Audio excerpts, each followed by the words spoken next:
para que a gente possa entender como funciona e como se desenvolvem os processos relacionados ao tecido pulpar e periapical, que vão culminar com processos inflamatórios que podem levar até a morte do tecido, nós precisamos entender que a polpa ela é composta de um tecido conjuntivo frouxo,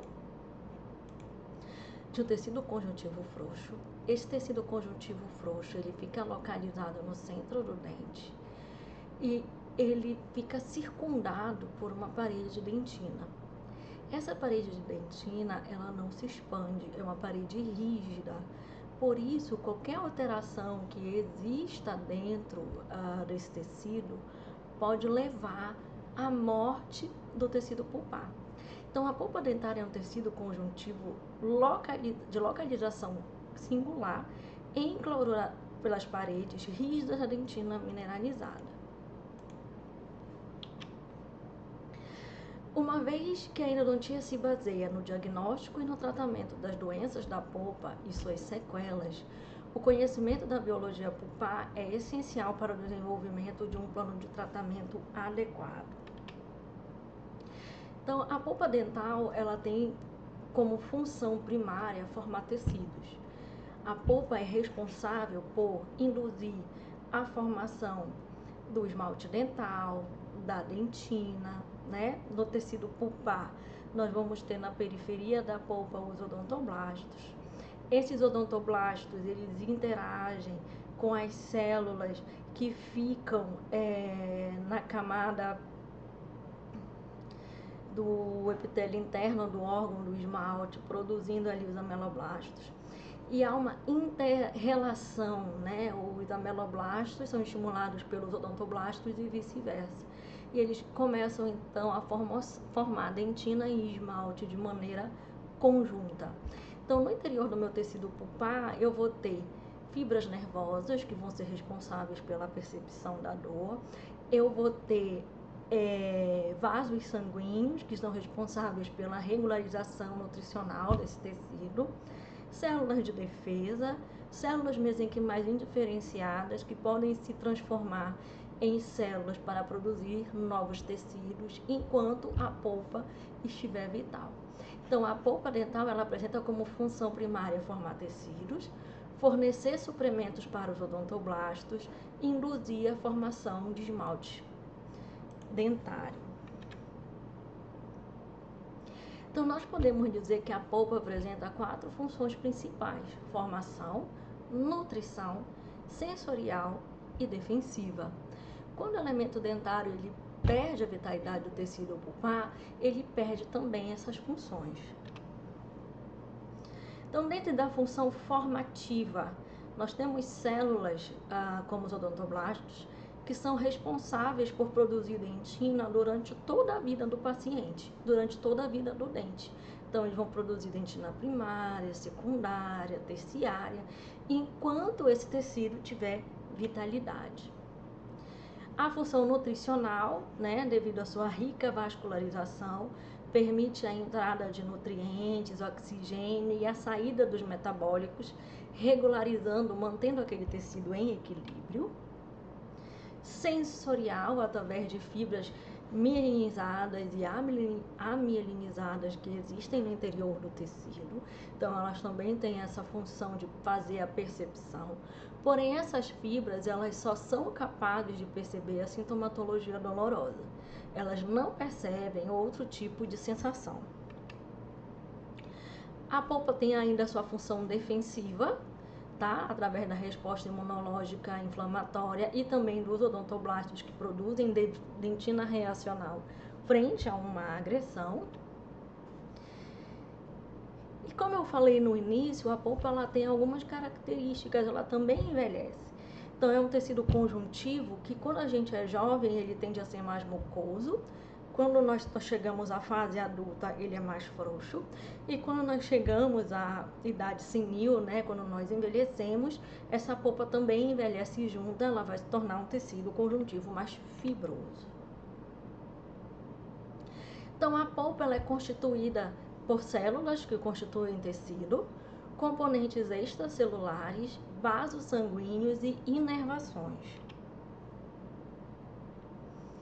Então, nas células, a gente pode destacar os odontoblastos, células-tronco, mesenquimagem diferenciadas, que podem se transformar, inclusive, em odontoblastos. Fibroblastos, são células que produzem colágeno e formam o arcabouço, né, onde essas células vão se depositar. Células do sistema imune, né, células que vêm realizar a proteção e a defesa desse tecido. Nós temos ainda a substância fundamental amorfa. Essa substância fundamental amorfa, se pudéssemos fazer uma comparação, ela seria semelhante a uma espécie de gelatina, onde ela contém água, carboidratos e proteínas, e ela serve para suportar essas células, né, acomodar essas células. Então, aqui nós temos uma imagem, olha só, essa região central que nós podemos ver aqui é o centro da região pulpar. Nós podemos dizer que a polpa ela é dividida da seguinte forma: nós vamos ter uma camada odontoblástica. Essa camada odontoblástica é aquela que vai ficar em íntimo contato com os túbulos dentinários, né? Aqui vão se alojar os odontoblastos. Os odontoblastos eles podem emitir prolongamentos para o interior dos túbulos dentinários. Nós vamos ter uma camada subodontoblástica.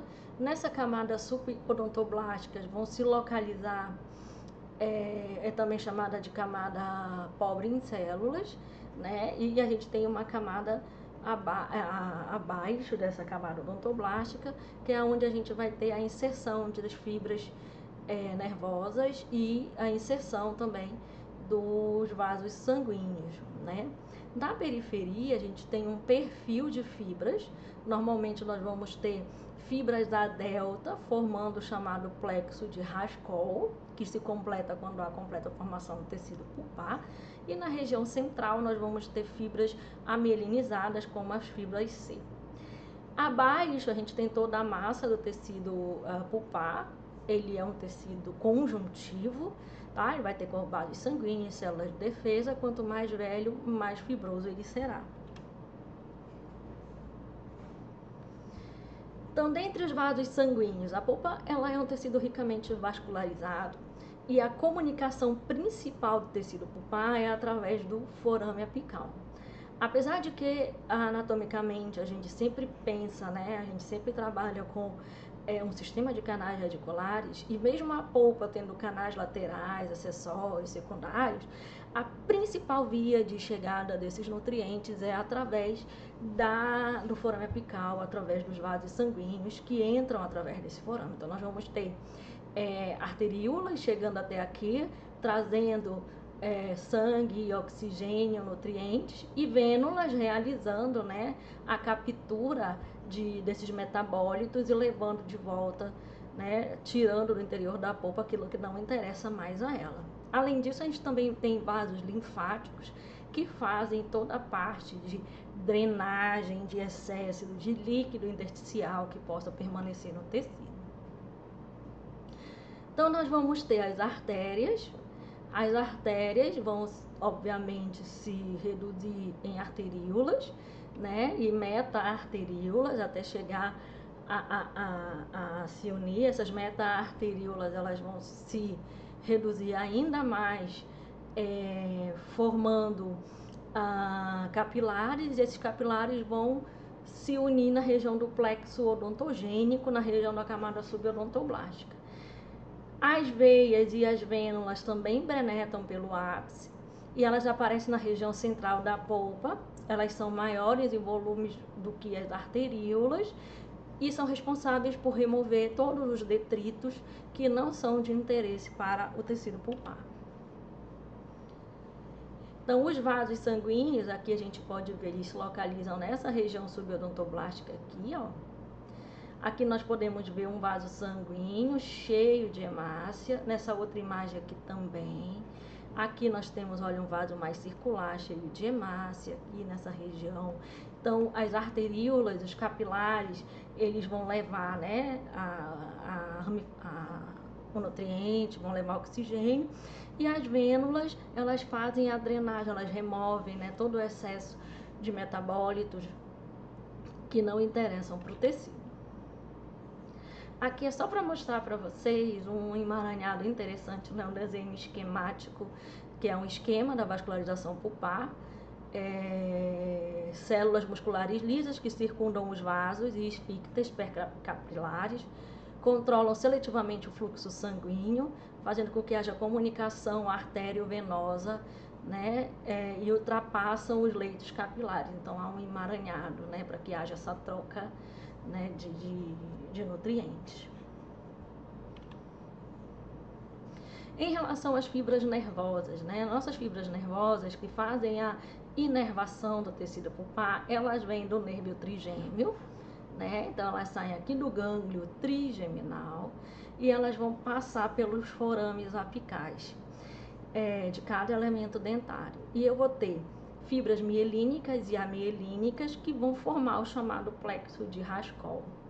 As fibras mielínicas são aquelas que têm um volume maior e o impulso nervoso ele vai saltitando até chegar ao sistema nervoso central. São fibras chamadas de fibras A delta. E essas fibras A deltas, elas estão na periferia do tecido, intimamente relacionadas aos odontoblastos. Inclusive, terminações nervosas vindo dessas fibras podem, junto com os odontoblastos, né, algumas teorias mostram que passar, né, caminhar por dentro dos túbulos dentinários.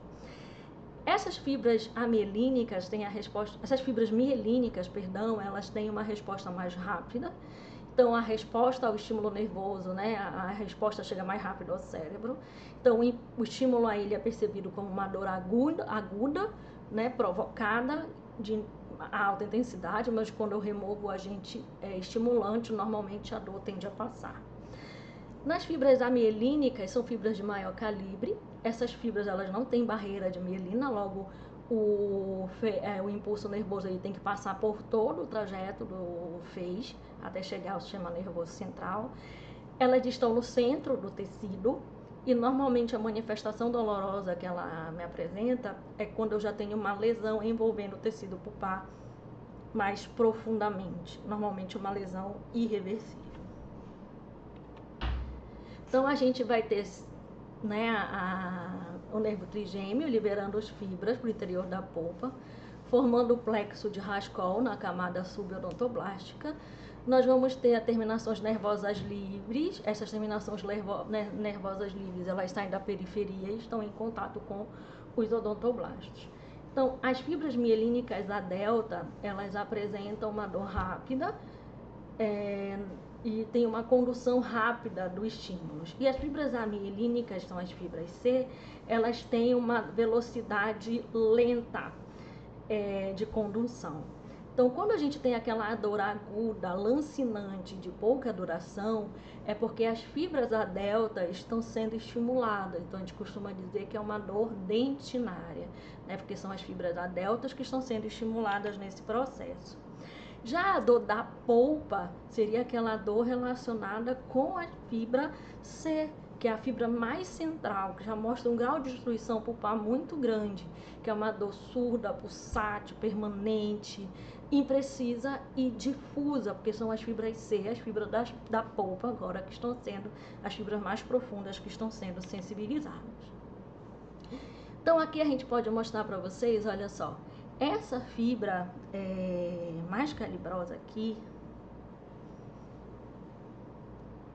é uma fibra que não tem barreira de mielina. Aliás, é que tem barreira de mielina, perdão. E essas fibras menos calibrosas aqui são as que apresentam barreiras de mielina. E essa célula que está em volta é chamada célula de Schwann, né, que está em contato com axônios mielinizados.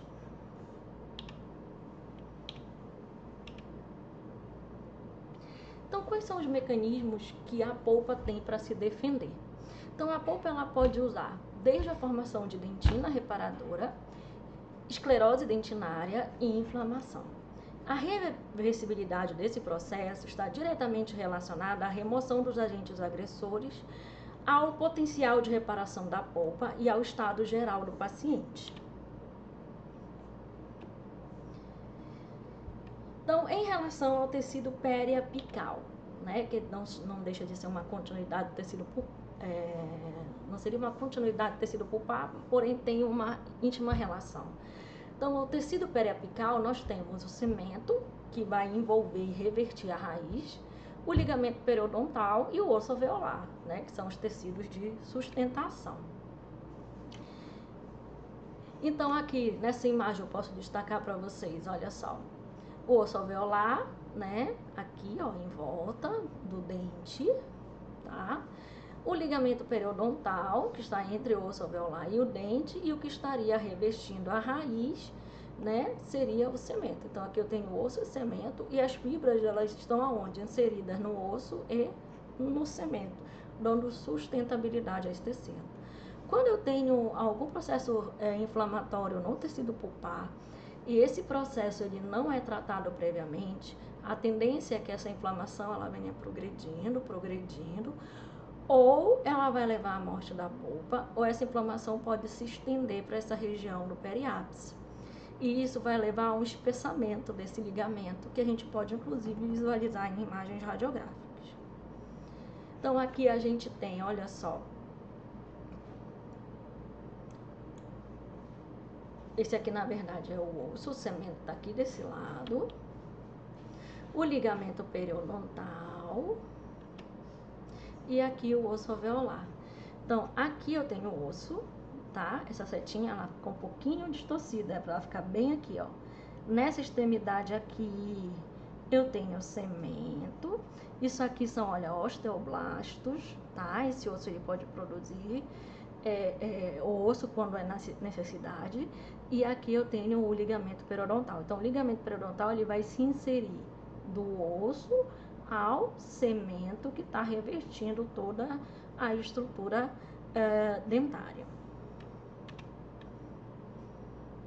Então, quais seriam os fatores que podem irritar esse tecido pulpar e levar a uma inflamação? Então, dentro do grupo dos agentes irritantes, nós temos os principais, que são os microbianos, os mecânicos, os químicos e os químicos. Então, esses fatores irritantes, eles vão levar a irritação a tal ponto que podem gerar uma inflamação e essa inflamação levar à morte do tecido pulpar. Então, os fatores microbianos, o principal deles é a cárie, e a cárie ela gera uma reação inflamatória. Essa reação inflamatória, a intensidade dessa reação, ela vai depender da virulência do micro-organismo e da capacidade de defesa que o meu organismo tem. Para o organismo de uma maneira geral, para qualquer outro tecido conjuntivo, um processo inflamatório ele é positivo. Porém, para o tecido pulpar, não é desejável, porque o meu tecido ele não tem como expandir. E quando existe uma inflamação, naturalmente eu tenho produção de exudato, ou seja, chegada de fluidos, de células, que vão aumentar o volume desse tecido, vão aumentar a pressão dentro do tecido e vão desequilibrar aquela estrutura tecidual. Então, a cárie, ela pode estar ali no esmalte superficialmente. Ela não precisa estar presente fisicamente no interior da polpa para estar provocando danos, né? Nós temos aí endotoxinas, por exemplo, que podem cair, penetrar no interior dos túbulos dentinários, sensibilizar as fibras nervosas, sensibilizar os odontoblastos, estimular um processo inflamatório do tecido pulpar, mesmo sem a presença física desses micro-organismos. E aí o que é que ocorre então? A polpa sofre uma inflamação. Essa inflamação, dependendo do momento em que eu agir, eu posso fazer com que ela seja reversível, ou se o paciente procurar ou demorar para procurar atendimento, essa inflamação progredir, ela pode levar a um quadro de irreversibilidade com dor intensa ou até mesmo a morte do tecido pulpar. Nós temos ainda os fatores mecânicos, né, onde a gente tem os fatores traumáticos, como fraturas coronárias, os iatrogênicos, que são aqueles provocados durante o próprio preparo da cavidade, quando a gente não respeita a refrigeração, a qualidade de limpeza, depois que você faz o ataque ácido, a apropriação do adesivo, da resina. Os agentes patológicos, né, que podem vir através da atrição, abrasão, erosão e raspagem, tá? Então, esses fatores mecânicos, eles podem levar também a uma além, obviamente, do desgaste da estrutura, uma sensibilização desse tecido pulpar, causando uma inflamação que pode culminar com um dano irreversível do tecido. A gente tem ainda, dentre os fatores mecânicos, aqueles fatores térmicos, né, que a gente falou, que eu até comentei ainda há pouco, a falta de irrigação durante o preparo, isso pode levar a uma alteração do tecido pulpar devido ao calor excessivo que a nossa turbina de alta rotação provoca quando está cortando o tecido dentinário.